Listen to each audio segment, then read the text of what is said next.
Okay, let's dive into this explainer. We're going to unravel the fascinating, kind of twisted history of how household technology promised to free us, but actually did the exact opposite. We always assume that as tech advances, our lives get easier, right? We get more free time. But when it comes to the home, history has a very different story to tell. 56 hours. Just let that sink in for a second. That massive number represents the weekly hours a married American housewife spent on housework in the late 1960s. Think about that. That is literally way more than a standard full-time job. So we really have to ask ourselves, surrounded by a modern home completely packed with electric, labor-saving robots, how is it even possible they were working just as much, if not more, than their grandmothers? By the 1960s, electricity was practically everywhere. Homes were loaded with washing machines, vacuums, dishwashers. So what exactly happened to all that promised leisure time? Part 1. Inventing robots and how the mechanical age begins. To understand this whole paradox, we first need to look back at the grueling reality of 19th century housework and the brilliant minds who tried to mechanize it. Because man, the physical trauma of keeping a home clean back then was intense. Just imagine the sheer physical exhaustion of a 19th century wash day. Doing laundry wasn't just a chore. It was this agonizing all-day process. We're talking boiling water, scrubbing on wooden boards, wrestling with heavy, freezing wet fabric. It's really no wonder that brilliant inventors saw a massive opportunity to revolutionize this space with steam-powered drums and hand-cranked barrels to save people's backs.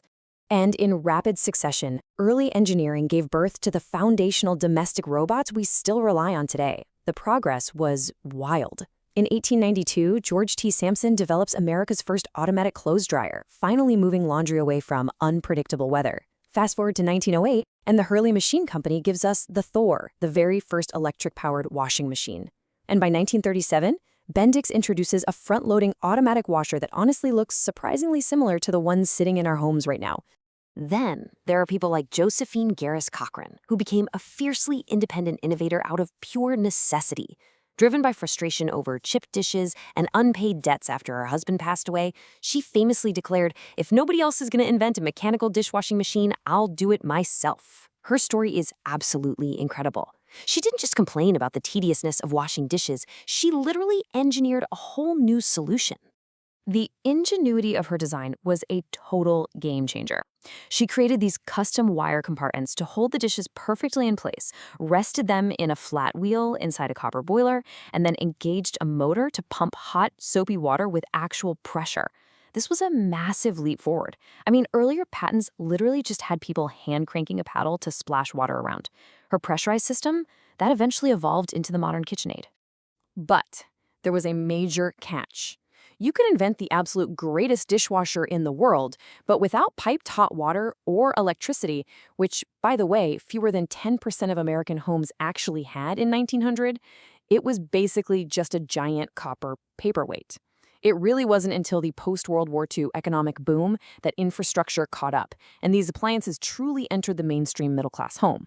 Which brings us to part 2, the Cowan paradox, or more work for mother.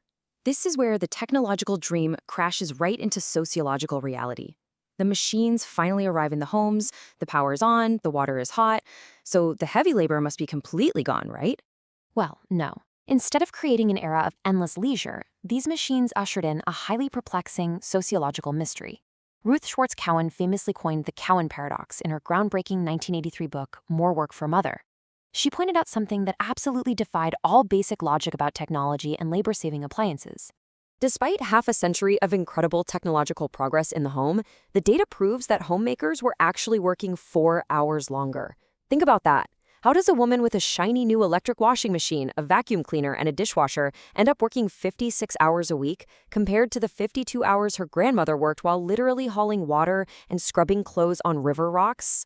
So, if the machines were doing all the heavy lifting, where on earth were all those hours going? To solve this paradox, we have to examine the invisible forces that were quietly changing the very definition of a clean home.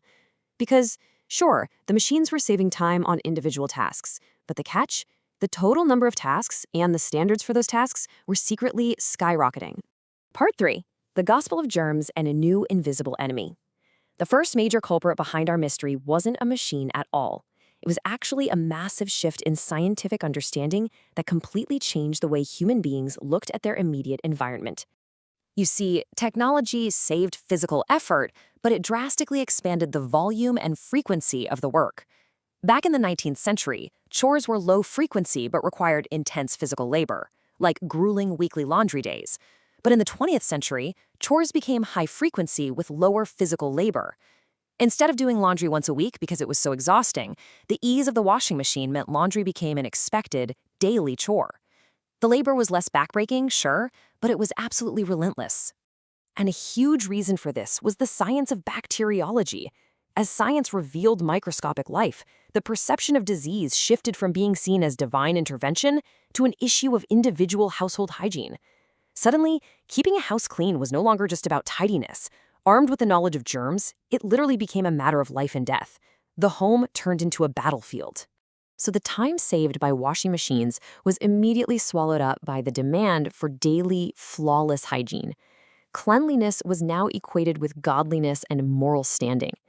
Daily laundering completely replaced weekly washing. Mothers were told they had to constantly battle invisible sewer gas and dust, while strict nutritional science demanded highly specific, fresh diets. Cleanliness wasn't just nice to have anymore, it became a strict measure of a person's worth. Which leads us right into part 4, selling guilt and soap, and the marketing of cleanliness. Because science alone didn't enforce these standards. Oh no, a booming industry capitalized on them to sell products. If germs were the invisible enemy, corporations were more than happy to sell you the ammunition. There's this vintage poster inscription that says, "Our house is clean enough to be healthy and dirty enough to be happy." And while that charming quote reflects what everyday households actually wanted to believe, corporate advertisers were working tirelessly to destroy that exact sentiment. They didn't want you happy and slightly dirty. They wanted you terrified and constantly scrubbing. Companies like Sapoleo and Sunlight Soap relentlessly targeted their advertising budgets directly at women, and they relied heavily on the fear of infectious diseases. They actively weaponized guilt regarding a mother's care for her children. By framing microscopic germs as a literal enemy, they successfully pitched commercial soap as the home's essential armor of cleanliness. They figured out that the best way to sell a cleaning product wasn't to talk about how well it removed dirt, but to imply that failing to use it meant you were putting your family in mortal danger. Advertisers essentially convinced mothers that a less than spotless house or a slightly unvaried diet was a direct health hazard to their families. Driven by this manufactured fear, homemakers were trapped in this endless hamster wheel of unreciprocated labor. The washing machine didn't free up a homemaker's afternoon. It just meant she now had the time to wash the curtains, sterilize the floors, and iron the bed sheets, because advertisements told her that good mothers did exactly that. Part 5. Did technology actually save time? Let's step back and look at the actual legacy of these domestic robots as we conclude our investigation, and see if we ever managed to escape the Cowan paradox. Looking at the data by 2010, shifting gender dynamics and further automation finally drove total housework hours down, though a gap between men and women definitely still remains. Overall time spent on housework by a married couple dropped by 11 hours per week between 1965 and 2010. Part of this is due to things like the microwave and the decline in ironing, but a massive part of it is also a cultural relaxation of those impossible 1950s cleanliness standards. Ultimately, domestic robots substituted capital for labor. They allowed average families to achieve middle-class standards without needing a whole staff of servants, but they fundamentally shifted the burden entirely to the individual. These machines democratized hygiene, and yeah, they eliminated backbreaking scrubbing, but they completely failed to grant us the gift of free time. They just took the work of 3 or 4 paid domestic servants from the 1850s and compressed it into a job one single person could do with a motor.